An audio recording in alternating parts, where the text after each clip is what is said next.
tudo bom com vocês? Eu sou a Larissa, esse é o podcast Filme da Semana, e no episódio de hoje vamos falar dos filmes que eu assisti no mês de junho de 2024. Esfriou, né? Eu tô aqui gravando com 2 blusas de manga comprida.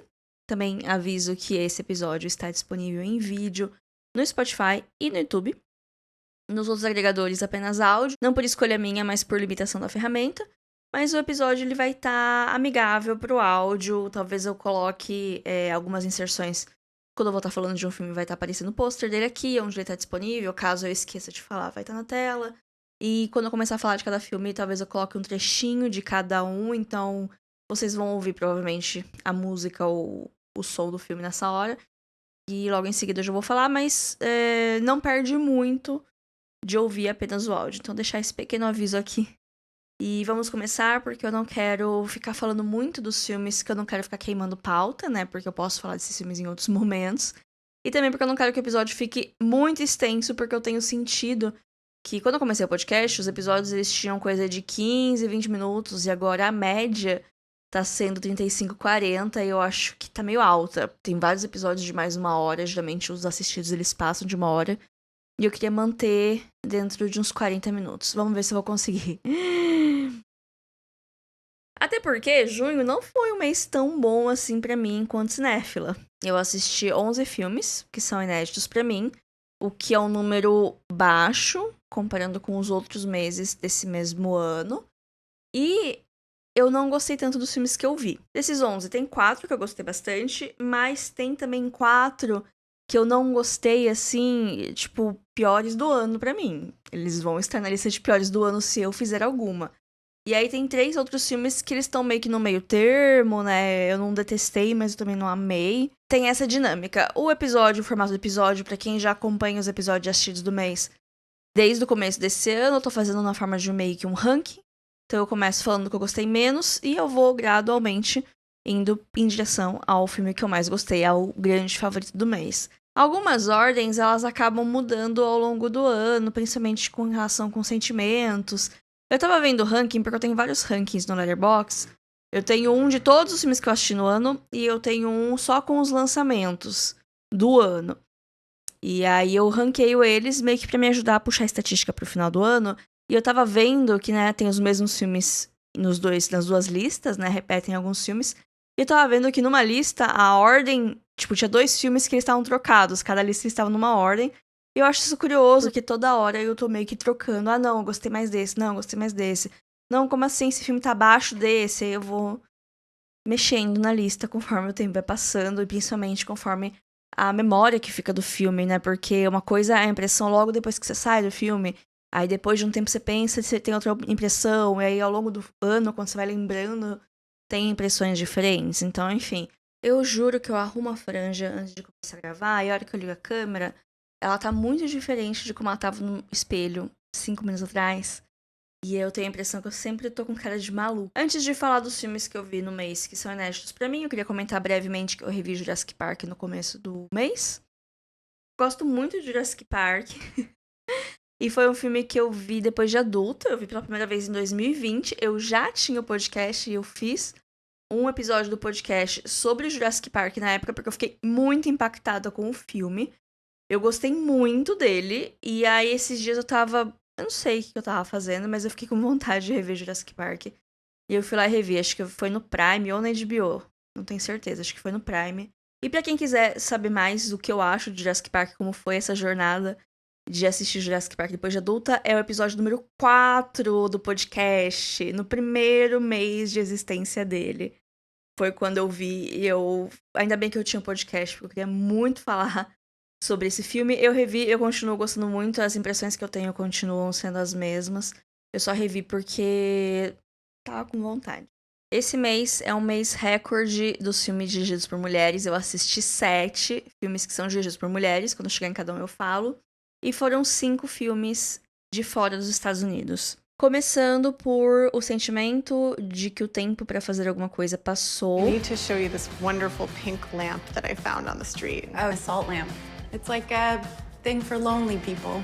Um filme da Joanna Arnold, é um filme independente norte-americano, que tava no meu radar já fazia um tempo por causa do Letterboxd. Eles têm a newsletter, né? Eles botam alguns filmes em destaque, filmes que estão indo em festival. Esse filme apareceu em algum festival. E eu vi eles fazendo um texto, aí eu botei na minha lista de interesse, né? Porque é um filme dirigido por uma mulher. Ele tem uma sinopse interessante que é sobre crise dos 30 anos, né? Eu achei que poderia ser um filme legal. E ele se tornou, assim, o pior filme que eu vi até agora, esse ano. Ele tá, assim, no final da lista. Ele tá pra baixo maestro. Pois é. E eu não gostei desse filme. Eu vi numa cabine de imprensa. Ele chegou nos cinemas algumas semanas atrás. Então ele pode estar nos cinemas em alguns lugares. É um filme de 89 minutos que eu não vi a hora dele acabar, porque ele se arrastava. Ele tem um negócio do senso de humor de você fazer a piada sem expressão, sabe? E a graça é meio que a entrega da piada sem ter expressão. O que eu acho legal em alguns contextos, mas aqui não achei engraçado. Tem uma coisa de BDSM no filme também que eu não gostei do jeito que foi feito.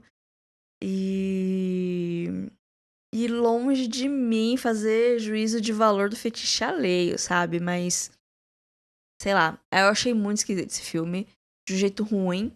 Pelo menos, ele não é genérico. Então, eu dou esse crédito pra ele. Ele não é um filme genérico, como tem vários filmes meio genéricos dessa vibe ultimamente, porque é um assunto meio na moda, né? Mas, no geral, não gostei.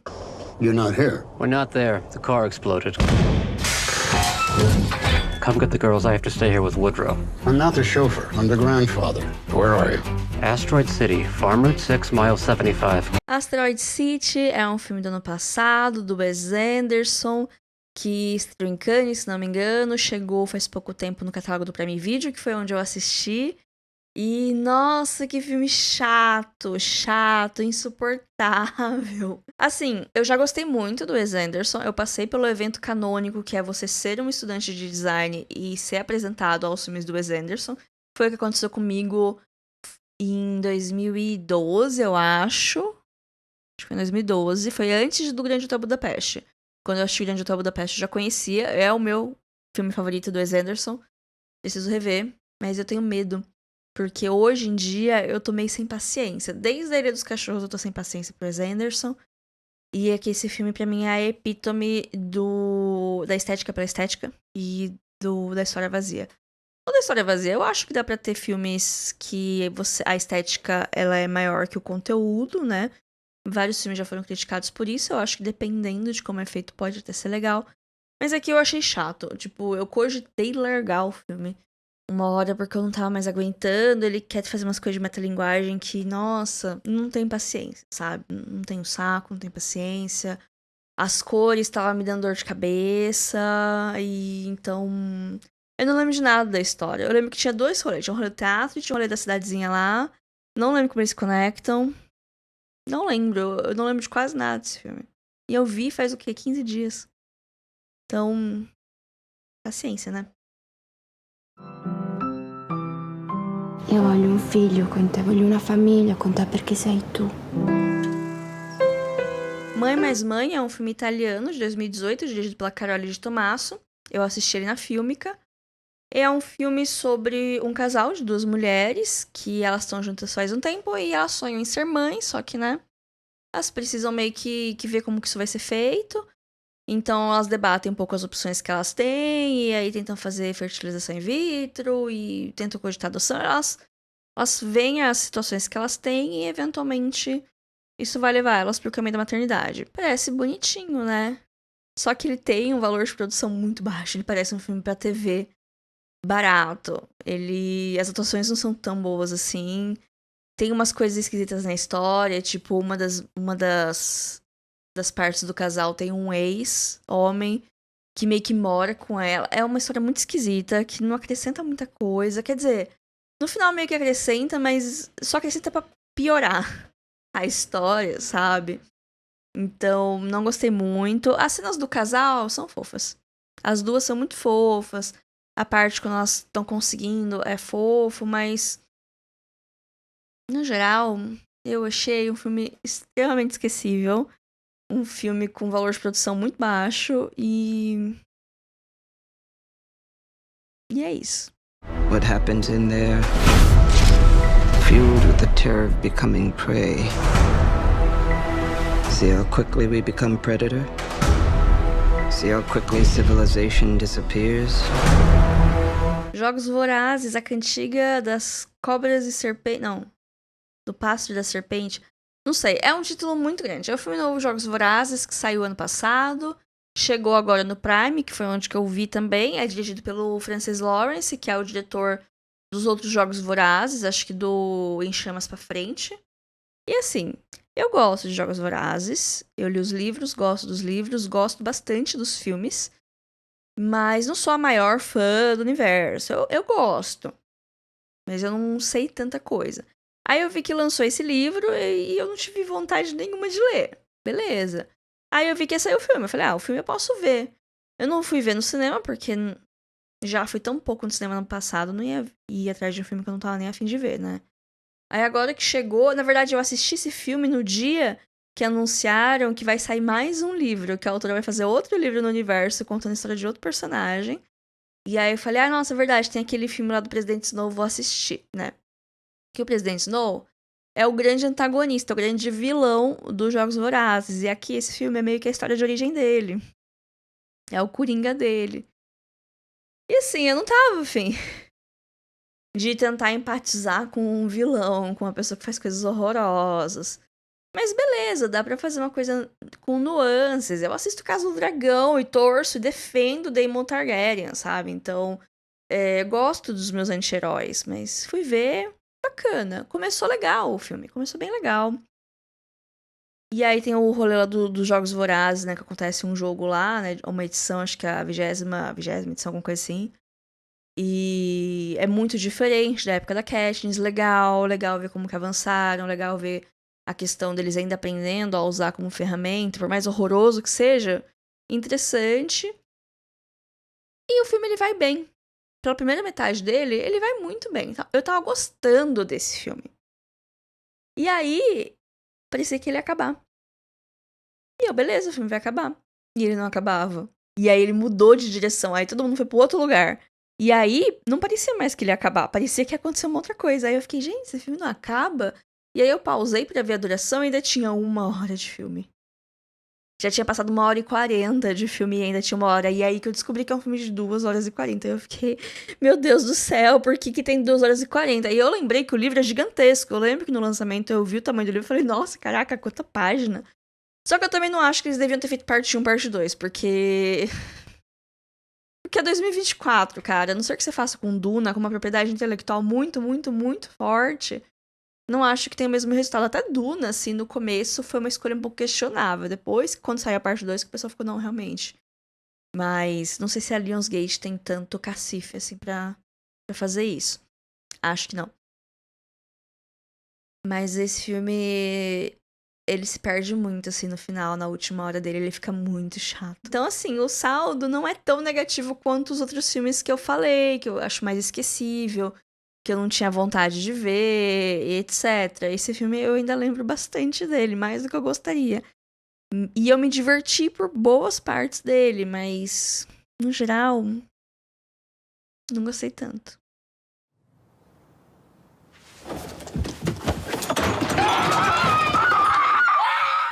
My Broken Mariko é um filme de 2022, da Yuri Tanada. É um filme japonês. Eu assisti no Festival de Cinema Japonês, que tava tendo online.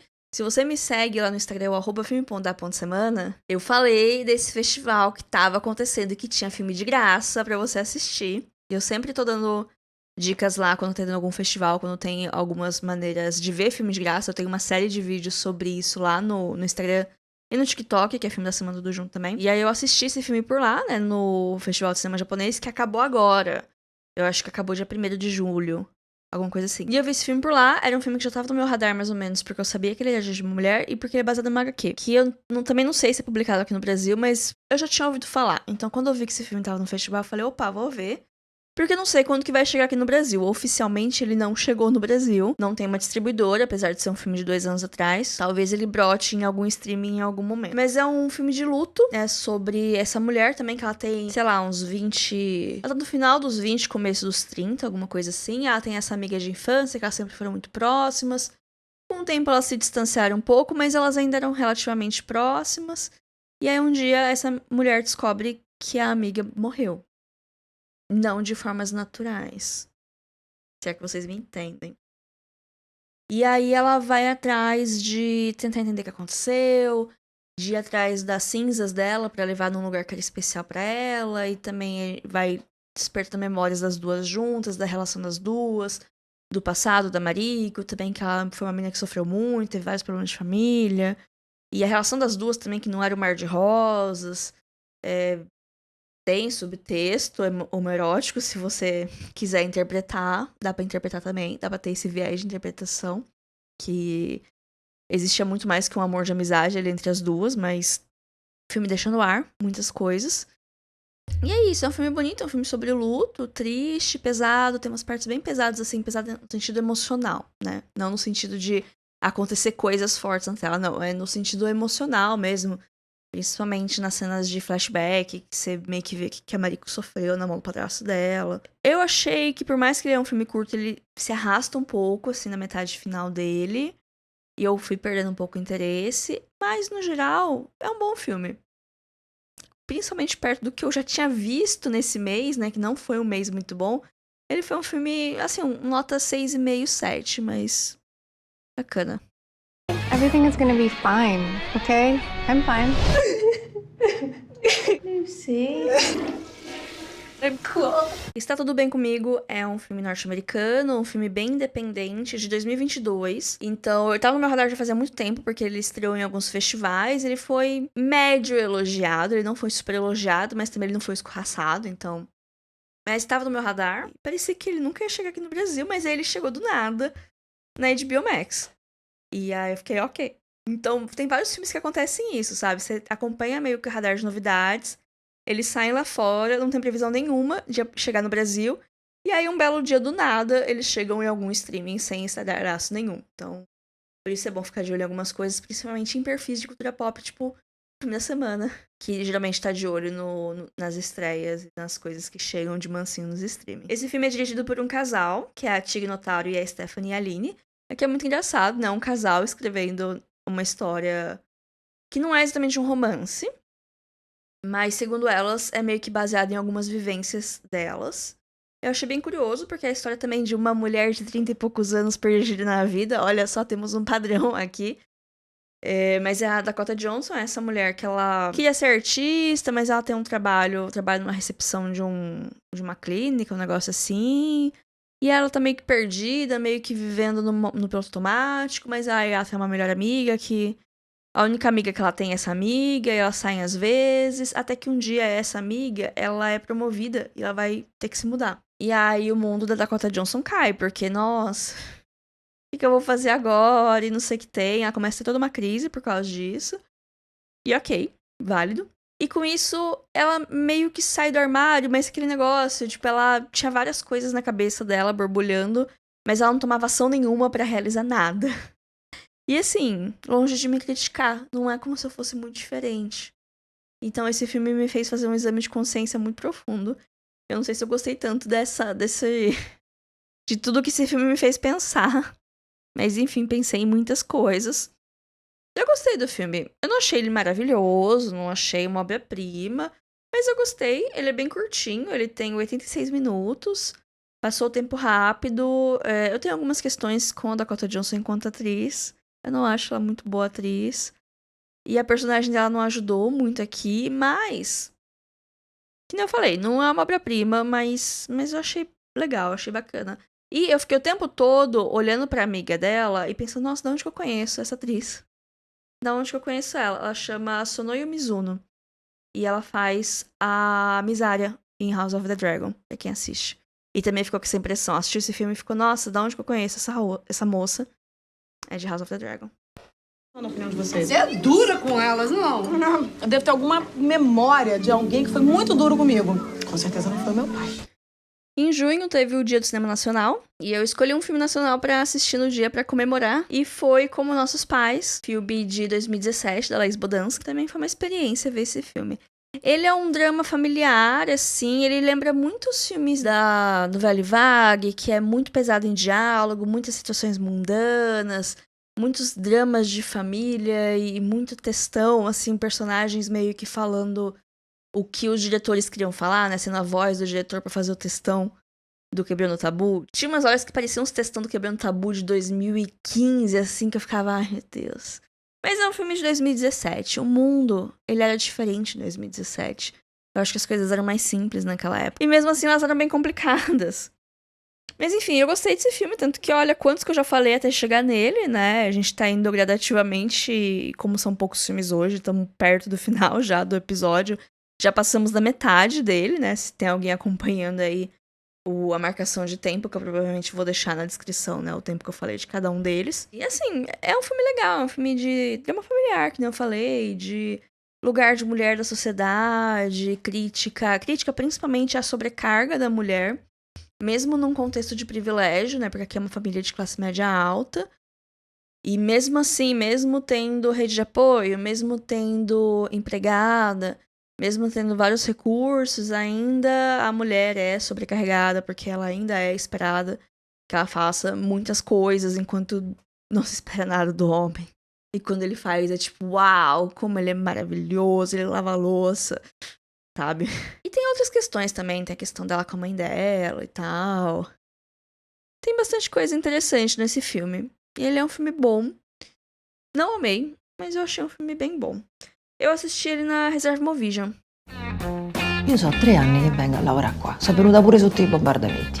Se può sapere perché questo è il primo giorno via più di me. Quello è uomo, no?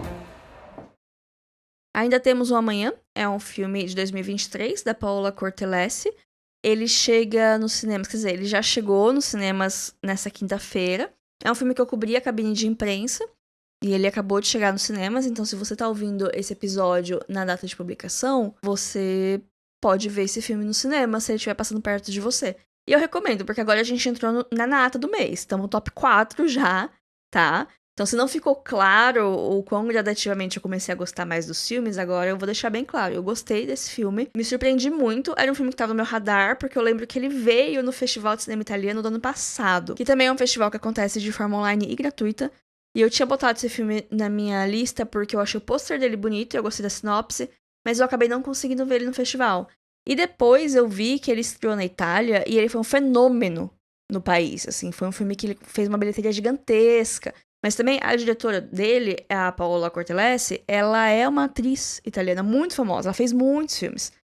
É o primeiro filme dela como diretora, mas ela já é uma figura muito conhecida. E ela também é a atriz principal aqui nesse filme, que é a história de ser dona de casa na Itália no pós-guerra, no pós-segunda guerra. E é meio que esses vinhetes de história familiar e tem uma coisa meio tragicômica, né? Porque ele tem um tom leve de comédia, uma comédia exagerada, com uns tons, né? Umas referências do neorrealismo, porque é um filme preto e branco. Ele tem várias coisas, várias referências, né? Do cinema italiano. Mas tem essa desconstrução do passado, essa não romantização do passado também, que é uma coisa muito fácil de fazer, romantizar o passado, né? Então ele tenta mostrar esse passado de uma forma mais crítica, principalmente o tratamento das mulheres. Que assim, não sei se vocês sabem, a Itália é um país muito machista até hoje. A história principal do filme é que a filha mais velha da família, ela já deve ter uns 16, 17 anos.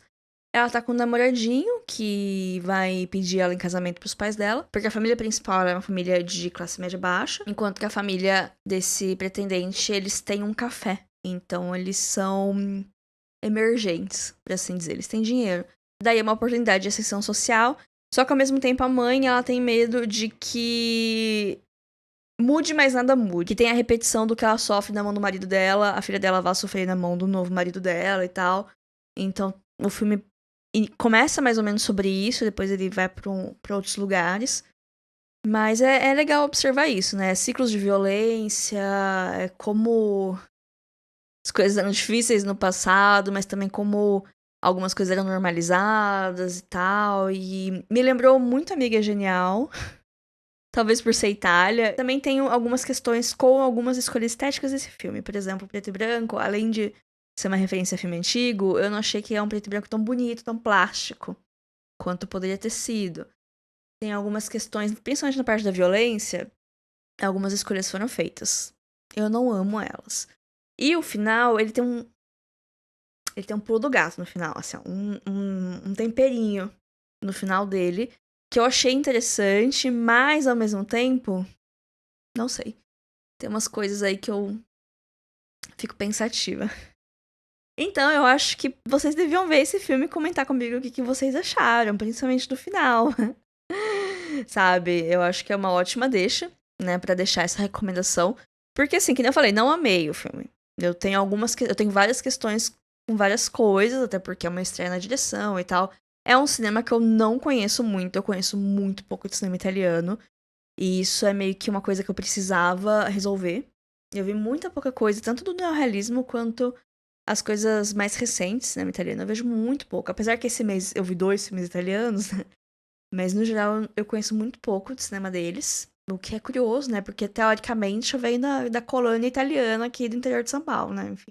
Eu assino o meu sobrenome paterno, que é Blanco, mas eu tenho sobrenomes italianos também. Então é isso, né? Se vocês assistirem esse filme, me manda uma DM lá no Instagram, no @filme.da.semana, ou manda um e-mail pro podcast filmedasemana@gmail.com, que eu vou adorar conversar com vocês. Oiê! Sou a ansiedade. Onde eu ponho isso? Uma nova emoção! Ai, desculpa! A gente queria tanto criar uma boa impressão. Como assim, a gente? Eu fui uma vez no cinema esse mês, que foi assistir Divertidamente 2. Eu fui participar desse grande evento, né? Porque, meu Deus, o que aconteceu? Divertidamente 2 vai salvar a bilheteria de 2024, né? Que tava sendo um ano muito ruim de bilheteria, né? De dinheiro girando no cinema. O que é irônico, porque tem sido o ano que eu tenho mais ido no cinema desde 2020. Mas os filmes estavam fazendo bem pouca bilheteria. E aí veio Divertidamente 2, fez 1 bilhão em, sei lá, menos de 2 semanas. E eu fui, tava lotadaça a minha sessão, e eu achei bem divertido, sabe? Assim, eu cheguei 40 minutos antes, quer dizer, minha amiga chegou 40 minutos antes, eu cheguei um pouco mais atrasado. Atrasei. Um beijo, Aline. Mas minha amiga chegou 40 minutos antes da sessão, e ela foi comprar o ingresso, e já não tinha quase nenhum ingresso. E aí a gente pegou um lugar na frente, na lateral. Que eu geralmente gosto de ficar no meio, né? No meio da sala e do meio pra trás, assim. Não muito pra trás, mas ali naquele meião, né? Geralmente é onde eu fico quando eu vou no cinema. E aí dessa vez a gente ficou mais pra frente e na lateral. E eu acho que isso foi bom. Porque assim, tava lotado de criança na sessão. Porque é um filme infantil. Só que eu acho que se eu tivesse mais pro meio, talvez eu teria ouvido mais barulho, né? Criança falando, gente se comportando idiota, enfim. Todas essas coisas que a gente tá sujeito quando a gente vai no cinema, né? Só que como eu tava num canto, eu não ouvi quase nada disso. Tipo, a minha experiência foi ótima. Porque, assim, eu ouvia uma criança comentando ali perto, tava na minha frente, tava atrás, mas eram coisas muito pontuais. E aí quem tava mais pra lá eu não ouvia, porque eu tava longe, né? Então, talvez seja uma boa dica. Se você vai ver um filme e tá muito lotado o cinema, talvez ficar mais pro canto, talvez seja melhor. E eu achei que ia ficar ruim de ver a tela, não ficou ruim de ver a tela. Eu vi o filme inteiro e não foi tão ruim assim. Talvez podemos aprender alguma coisa com isso. E eu achei muito engraçado também, porque tem um momento do filme, tem um personagem que aparece em alguma memória da Riley, quando eles estão andando na cabeça dela, eles acham uma memória que é de um personagem de um desenho fictício, que ele tem uma dinâmica muito parecida com a Dora Aventureira, que ele vira, assim, pra plateia, né, ele quebra a quarta parede, e pergunta, o que a gente deve fazer? Qual dessas ferramentas eles vão precisar para que ele abra a mochilinha dele lá e tira 3 coisas? Ah, e o que vocês vão precisar? Qual dessas coisas que vão te ajudar na sua missão? Vai ser uma casca de banana, um band-aid de coração ou uma banana de dinamite. E aí ele pergunta assim, meio que fica esperando as crianças responder. E as crianças responderam. Eu achei isso tão fofo. Que ele começava a falar e as crianças respondiam assim, em unissono. Eu achei isso muito fofo. E assim, se eu tivesse visto em casa, eu achei essa parte boba. Porque ela é boba, ela tá lá pras crianças, né? Porque a animação, né, não é só de hoje em dia, não. É uma coisa que tá vindo desde o final dos anos 90, pelo menos. Que é de você fazer um filme de animação com atrativos pras crianças e pros pais. Então você vai jogar uma piada ali que as crianças não vão entender. Que dali, quando passar muitos anos, elas vão fazer conteúdo na internet do tipo... A piada que você não pegou no seu filme de infância que você ama. Você nunca mais vai ver tal personagem de tal jeito. Mas enfim, sempre teve essas piadinhas assim, um pouco mais adultas, mas não de um jeito pra estragar pra criança, de um jeito que só assim, se você sabe que você pega. pra agradar os pais, né? Pra não ficar uma coisa boba demais, uma coisa pré-escolar demais. Geralmente as animações com público-alvo mais pré-escolar, mesmo que são crianças muito pequenas, né? Elas geralmente interessam só a crianças muito pequenas, né? E conforme você vai crescendo um pouco a sua plateia, você consegue colocar uma coisinha ou outra ali, né? E esses filmes geralmente têm um público-alvo de crianças não tão novas, né? Talvez, sei lá, de 6 anos pra cima. Menos que isso... Eu não sei direito como funciona criança, né, gente? Eu não trabalho com criança, eu não tenho formação de pedagogia nem nada, e eu não convivo com crianças também, então... Não vou falar do que eu não conheço. Eu senti que o filme, não que não é pra criança, mas eu senti que ele falou de muitos assuntos que crianças simplesmente não entendem, que são complexos demais pra criança entender. Mas ao mesmo tempo eu acho que tem coisas o suficiente pra eles apreciarem. Tem a aventura, tem o negócio de estar dentro da cabeça, e ter as coisinhas, e ter piada com boy band, e tipo, né, esse nível inicial, assim, de compreensão, que talvez é até onde as crianças vão, né? E aí, conforme se você for adolescente, você vai entender um pouco mais, se você for um jovem adulto, você entende um pouco mais, e por aí vai. E aí é um filme que ele consegue fazer sentido pra várias pessoas, né? Então, assim, que tinha de mulheres, principalmente, de 25 pra cima, se emocionando, não tá escrito. Eu fui com minhas amigas. Foi o Girls Night da semana, aí no cinema assisti divertidamente. Foi divertidíssimo, eu adorei, foi uma ótima experiência. Como eu falei, a gente ficou no canto, a gente não tava ouvindo muito do pessoal falando, as crianças estavam respondendo, tava fofo, e a história conversa muito com a gente. E aí foi ótimo, eu gostei muito, assim, eu não parei muito pra analisar o filme de uma forma mais fria e calculista, enquanto obra e não sei o que tem. Eu vi críticas muito duras ao filme, e eu fiquei tipo, nossa, gente, tudo bem, né, cada um acha uma coisa. Eu não achei que ele é daquelas continuações que ele repete o primeiro filme, que nem, por exemplo, Os Incríveis. Apesar de eu gostar dos Incríveis 2, que eu também fui ver no cinema, também tive uma experiência boa no cinema, mas ele é uma repetição do primeiro filme. Esse eu não acho que é tão uma repetição, eu acho que ele inclui coisas diferentes, não só as emoções novas, né, mas situações diferentes e tal. E também, para as crianças que cresceram no filme, tem essa ideia parecida com o Toy Story, né, de quem era criança na época do primeiro Divertidamente, agora é adolescente, né, então vai crescendo junto com os personagens. E é uma franquia que tem potencial de expansão pra virar um novo Toy Story, gente. Assim, tem. O que eu posso fazer, né? E eu gostei do filme. Ele tá nos cinemas, ele provavelmente vai ficar um bom tempo nos cinemas, porque ele tá fazendo muito dinheiro. E eu acho que ele só chega no Disney Plus no ano que vem. Eu ouvi em algum lugar isso, que ia demorar muito pra chegar no Disney Plus, porque eles querem realmente fazer esse filme girar o quanto for possível no cinema e talvez aumentar a janela justamente pra forçar as pessoas pra irem no cinema. A Disney tem investido pesado na campanha desse filme, né? Então, você fica com vontade de ver, você quer participar da conversa, porque tá todo mundo falando, e aí você vai no cinema ver, hein?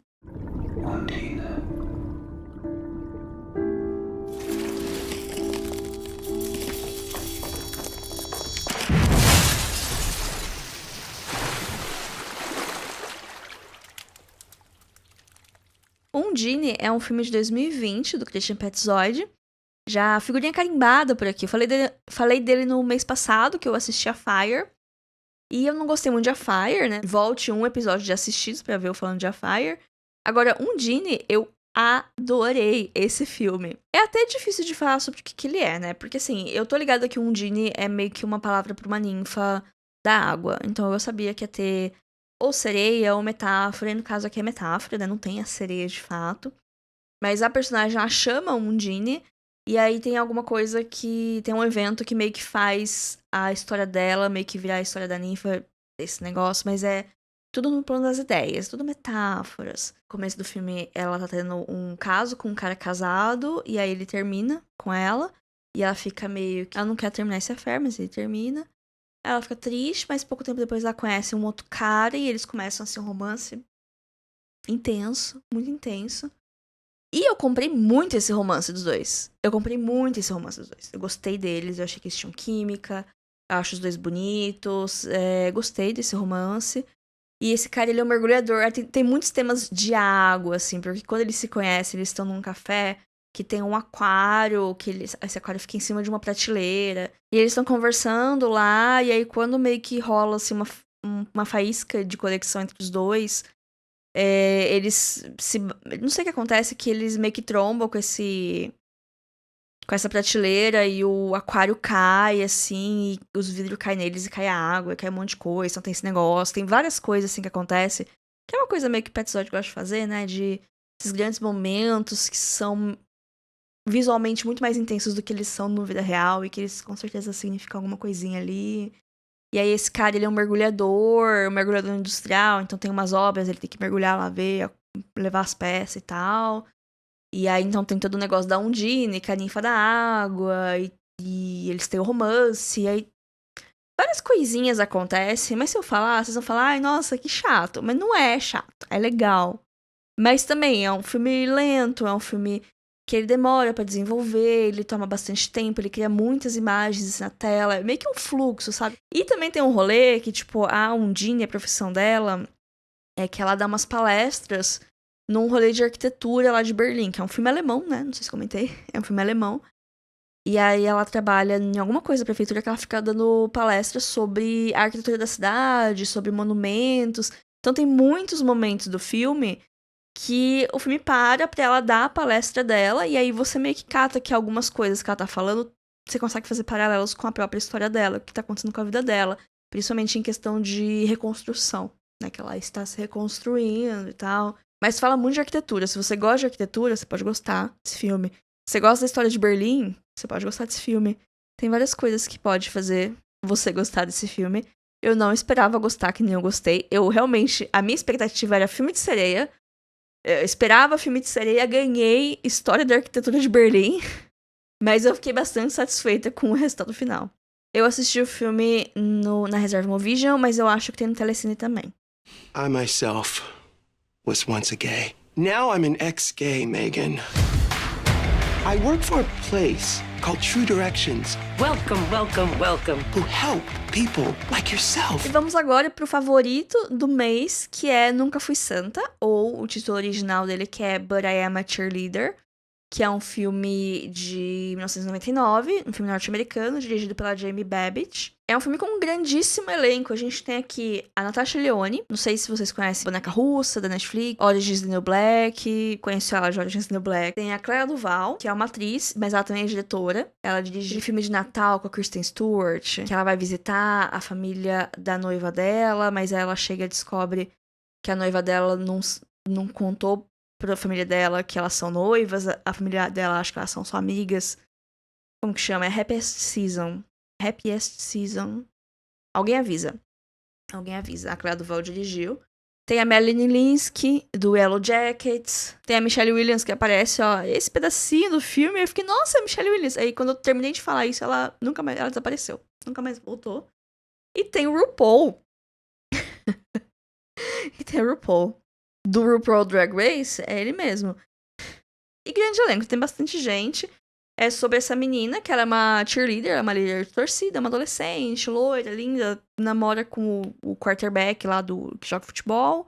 E aí, desde o começo, você vê que ela, sei lá, ela não gosta tanto do namorado dela, ela fica mais na dela, ela só tem pôster de mulheres penduradas no armário dela, e aí a família dela e os amigos meio que percebem isso, assim, e aí eles fazem uma intervenção e mandam ela para um acampamento de conversão. É um filme sobre isso, mas é uma sátira, tá, gente? É uma sátira, ele é um filme que ele não se leva a sério, e você meio que... Você tem que entrar nesse universo que é absurdo, e aí uma vez que você sabe disso, você vai curtindo o filme, e quer aquele negócio de falar coisas absurdas de cara lavada, mas todo o cenário, o tom do filme é esse de não ser levado a sério mesmo. E ela vai pra esse acampamento de conversão, onde vão ter várias outras meninas com questões parecidas com a dela, né? O que é uma ótima ideia, né? Nossa, eu acho que a minha filha é lésbica. Vou mandar ela pra um lugar isolado, cheia de outras meninas que também talvez sejam lésbicas. Parece uma boa ideia, não é mesmo? E aí o RuPaul, ele é meio que um dos líderes desse acampamento. E esse filme, ele tem uma estética muito bonita, muito bonita. Assim, as cores são muitas cores pastéis, uma estética meio anos 50, assim, meio retrô, muita cor chapada, assim, várias coisas que os cenários, os móveis, é tudo da mesma cor, então quase que parece uma colagem, assim, com os personagens no primeiro plano. É muito bonito, visualmente muito bonito, muito cheio de cor, em questão de humor, ele é muito engraçado, ele tem muita piada, os atores estão muito bons, assim, a química entre eles. Apesar de ter, assim, né, é um filme de 99, é um filme que já tem 25 anos. Ele se escora um pouco em alguns estereótipos, sim. Ele é um filme dos anos 90. Nada nele fala, não, isso aqui foi feito com a mentalidade e com as discussões de 2024. Não, é um filme de 99. Então, é claro que talvez ele não preencha toda a sua checklist do que um filme LGBT preencheria hoje, ou precisaria preencher, ou padrões que você cria na sua cabeça. Cada um vê de um jeito. E esse é um filme que eu sei que ele tem status cult lá fora, mas aqui no Brasil eu não lembro dele estar em lugar nenhum. Eu não lembro dele em capa de DVD, de locadora. Eu não lembro de ouvir falar dele em lugar nenhum. Não lembro dele nunca estar em algum streaming. Tipo, eu ouço criadores de conteúdo gringo, coisas, né, citações de coisas gringas falar desse filme, mas aqui no Brasil eu não lembro. Não tenho memória nenhuma dele existir. E ele chegou esse mês na MUBI. E aí, ótimo, né? Foi ótimo, porque eu já tava querendo ver fazia muito tempo. E agora tá disponível lá. Inclusive, eu vou deixar na descrição desse episódio um link que se você assinar a MUBI por esse link, você ganha 30 dias de graça. Que aí você pode conhecer o catálogo, ver os filmes, ver se faz sentido pra você esse streaming. E aí, depois que passa os 30 dias, ele começa a te cobrar, né? Nos dados que você preenche lá na conta. Então, se você for direto no site, você ganha só 7 dias de graça. Se você for no meu link, você ganha 30. Ó, que maravilha. Mas enfim, gente, era isso que eu tinha pra falar. Eu espero que eu tenha falado de uma maneira sucinta, porém interessante de cada um dos filmes que eu vi. Não foi um mês tão bom em filmes como eu disse, mas pelo menos eu li. Eu li 2 livros esse mês. Não vou falar muito deles, porque não é o foco desse episódio. Em algum momento eu vou ter lido o suficiente pra fazer episódio de atualização de leituras, então acho que mais 1 ou 2 que eu leio eu faço episódio de atualização de leituras, provavelmente mês que vem. Aparece aí outro episódio desse tema. Mas por hoje é só. Obrigado quem ouviu até aqui. Fica o lembrete de me seguir nas outras redes sociais, né? O Instagram é @filme.da.semana, TikTok, Filme da Semana, tudo junto. E o e-mail para contato é podcastfilmedasemana@gmail.com. Esse e-mail também é uma chave Pix, caso queira fazer alguma doação espontânea. Sempre é bem-vindo. E é isso, gente. Até semana que vem. Tchau, tchau.